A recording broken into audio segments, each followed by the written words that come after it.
part of Locked On Sports Atlanta on the Locked On Podcast Network. Your team every day.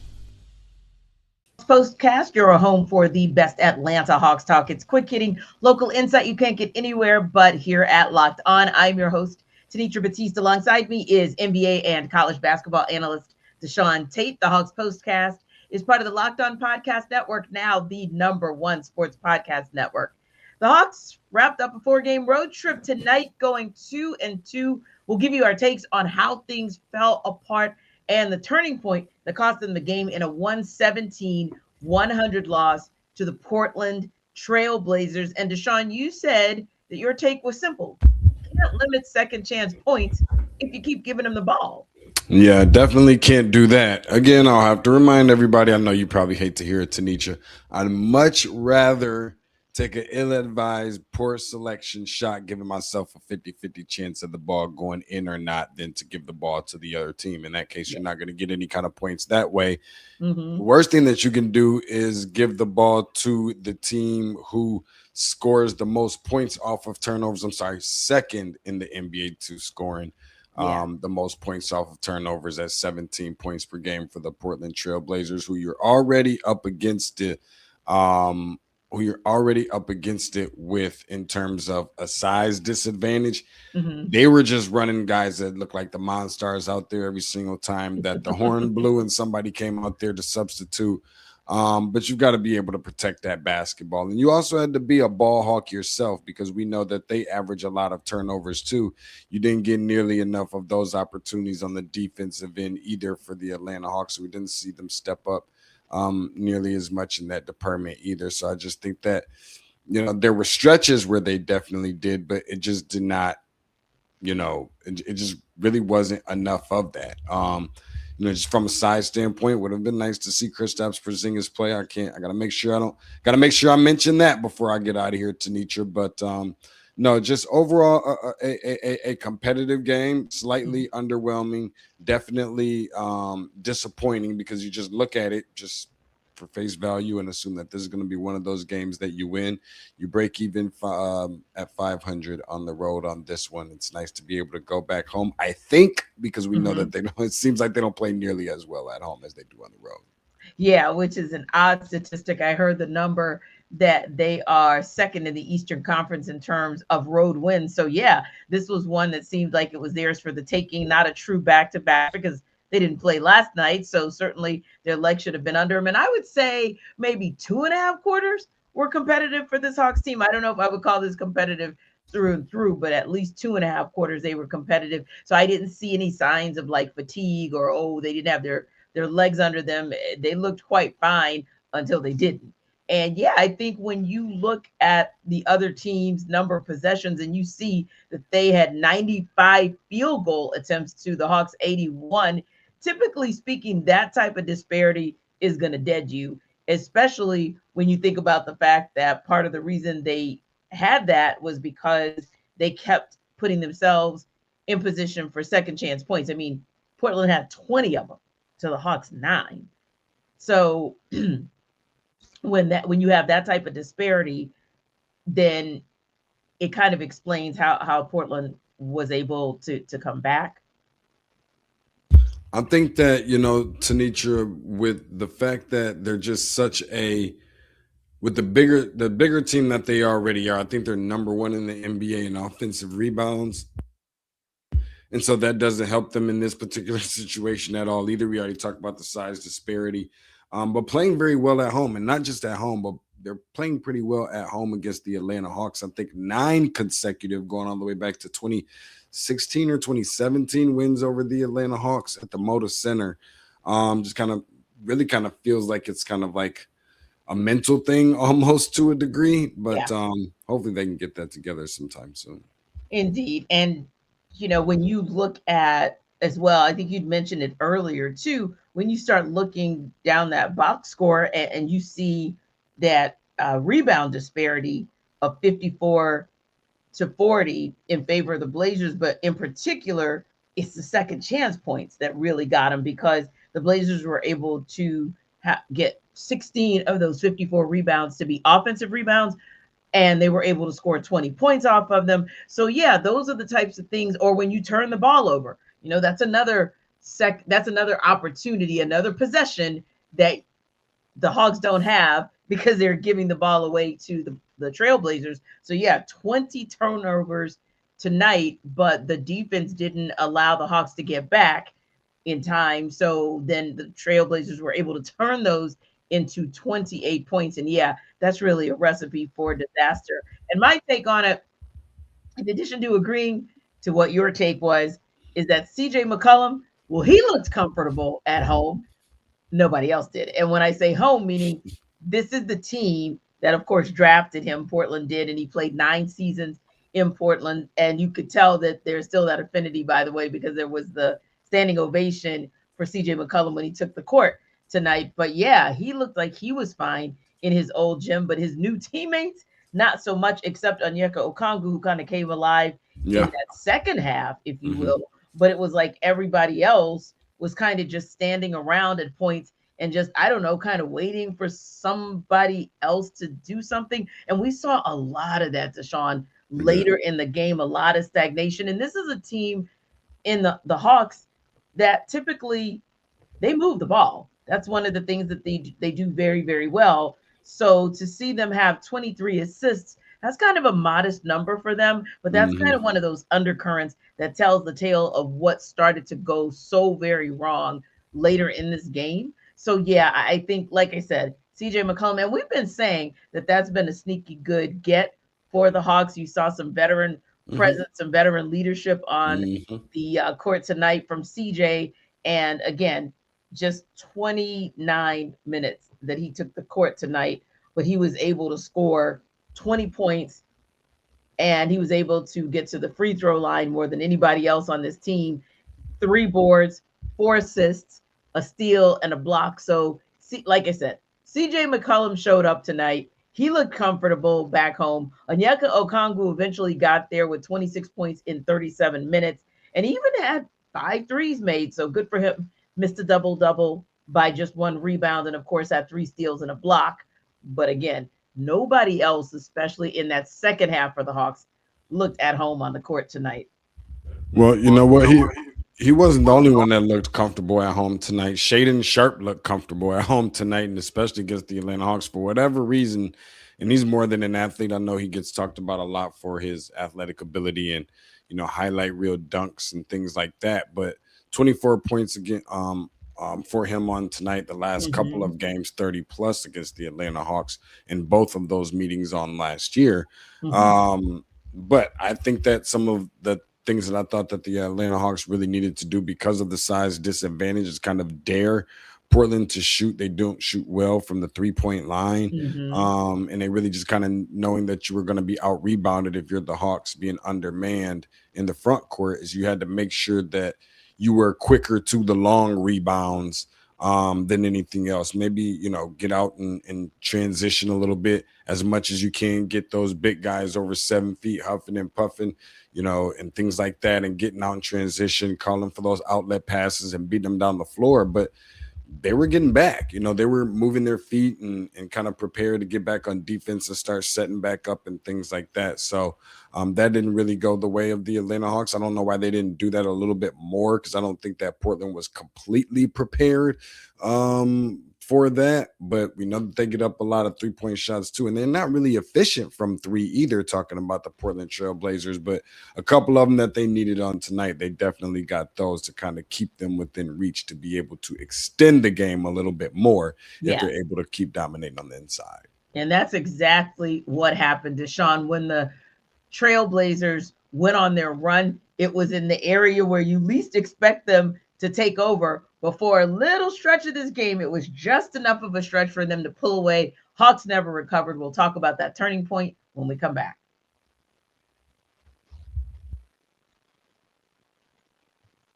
This episode of our Hawks Postcast is brought to you by Wayfair. The new year is here, and it's the perfect time to reset your routine and refresh your space. If you're spending more time at home, you might as well love how it looks and feels. That's why you should turn to Wayfair. It's a one-stop shop for getting your home back on track. From bedding and mattresses to storage solutions for every room, Wayfair makes it easy to start the year fresh. Wayfair has everything you need for a full home refresh all in one place. Whether you're updating your living room, organizing your space, or upgrading your work from home setup, Wayfair's huge selection makes it easy to find exactly what works for your style and budget. So you can pick up new bedding and accent pillows from Wayfair, and it completely will change how your bedroom feels. It'll look cleaner, calmer, and more put together. And you can find pieces that match your style without spending a fortune. So get organized, refreshed, and back on track this new year for way less. Head to wayfair.com right now to shop all things home. That's WAYFAIR.com. Wayfair, every style, every home. This episode of our Hawks Postcast is also brought to you by FanDuel. The playoffs are here, the NFL playoffs, and FanDuel is officially in playoff mode. Every game during the NFL playoffs, FanDuel is giving customers even more ways to get in on the action on game day, because right now, every NFL playoff game day, FanDuel users get a profit boost pack waiting for them inside the app. So each game day, you'll see a pack loaded with multiple profit boosts you can apply to bets like you most. The boosts give you more juice on the bets you already like instead of forcing you to bet something new. And every play feels bigger, and the boosts make your bets feel that way too. So you make your picks, then apply your profit boosts to go after even bigger payouts while the playoffs get rolling. So visit FanDuel, an official sports book partner of the NFL, and grab your profit boost pack every NFL playoff game day.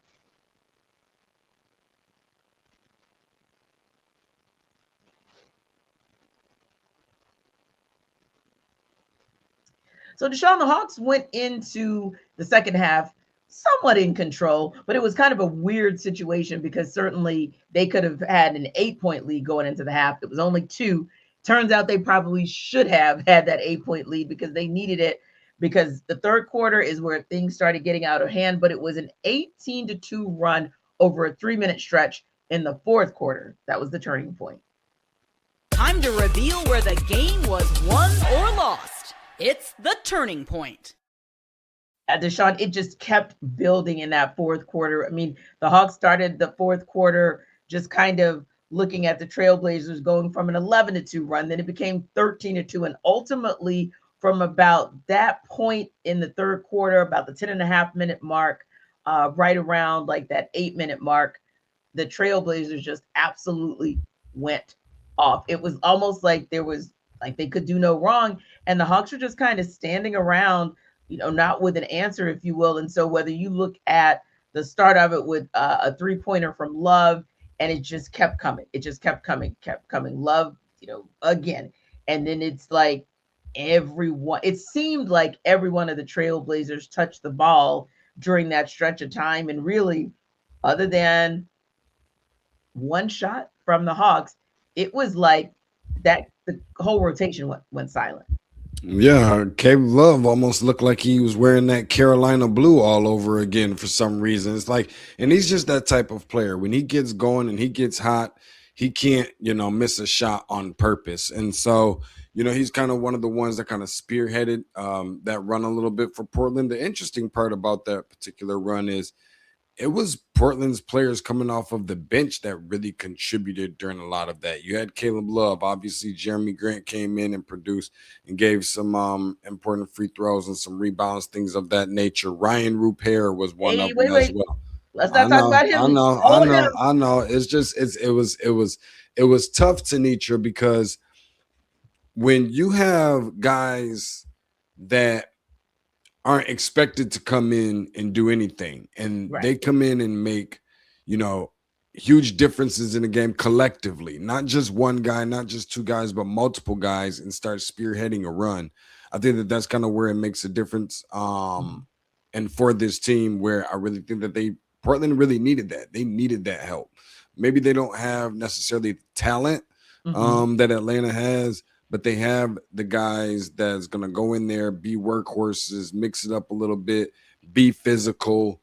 I will say, and it's not an excuse, I didn't love the way that the whistles just appeared to have been blown a little bit more for one side versus the other. I don't think Atlanta helped themselves very Sure. much in Especially a in the lot of beginning. those instances, exactly, especially in the beginning and not making shots and things like that. But you can almost have to anticipate that a little bit, considering how well Portland has played at home and the fact that Portland is playing at home. Sometimes you have to assume a little home cooking.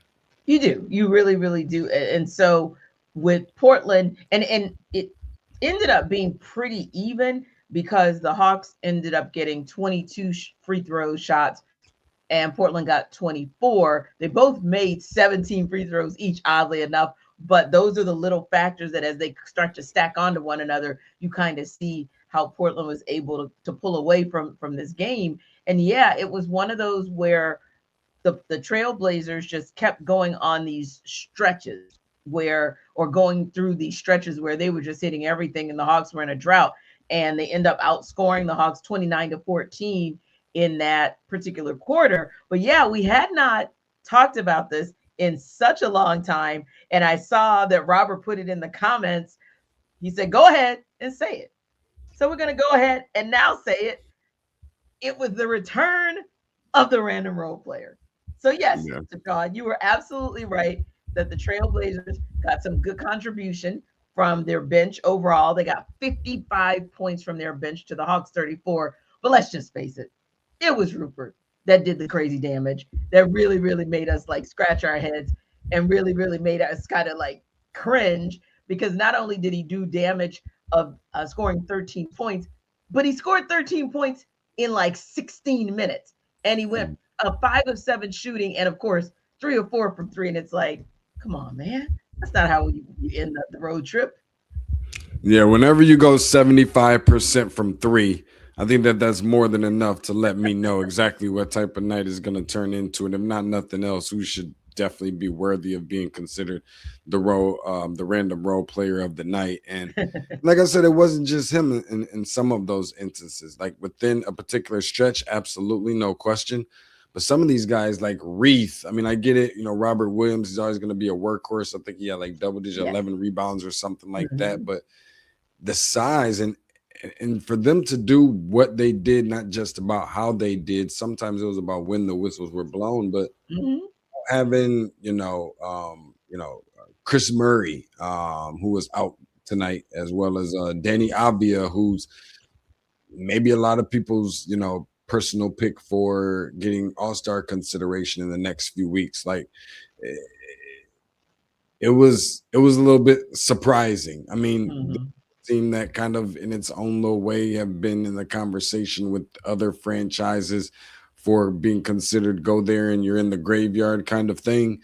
But Scoot Henderson not having some of, Damian Lillard's back, still don't have him all the way back, obviously. So to see them doing what they've been doing a little bit, just being more competitive. Heck, they don't even have their coach for crying out loud in Chauncey Billups. So, I mean, to see what they're doing and what they did tonight was definitely impressive. And I think that Rupert is definitely finding his way. He's a young ball player.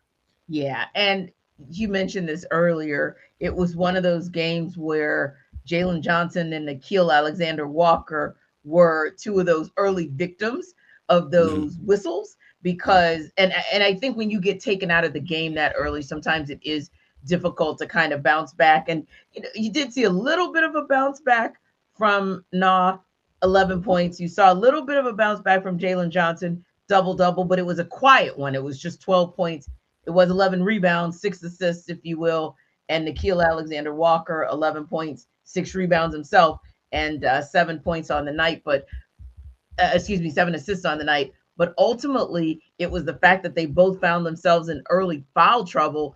Nickeil Alexander-Walker had 3 personal fouls by like the 4-minute mark in the second quarter. Jalen Johnson got his third right before halftime. Offensive foul. Yeah, so when you look at that, it kind of tells the story of why they were a combined 4 of 6 in the first half. And it really tells the story of why they couldn't get going in this game overall. It does, Tenitra. I think that, this is a team as they got to find a way to kind of move forward. Obviously got quite a few good home games coming up here. find a way to, as they continue to, you know, develop and establish the chemistry amongst one another, kind of relied upon, you know, guys like Vit Krejci, who's one of the better shooters on the team, hadn't been playing nearly as well. We've gotten kind of used to Luke Kennard playing well. He didn't play nearly as well either. So tighten up on the shooting from the outside just a little bit. Crediting Onyeka Okongwu and CJ for the job that they've been doing, and obviously Jalen Johnson as well. But giving some contribution and some production to help those guys out quite a bit, I think is something that's going to be important. A lot of those guys, as we learn what the rotations are going to look like, those role players being in that position to contribute the way that we're used to the Atlanta Hawks bench doing.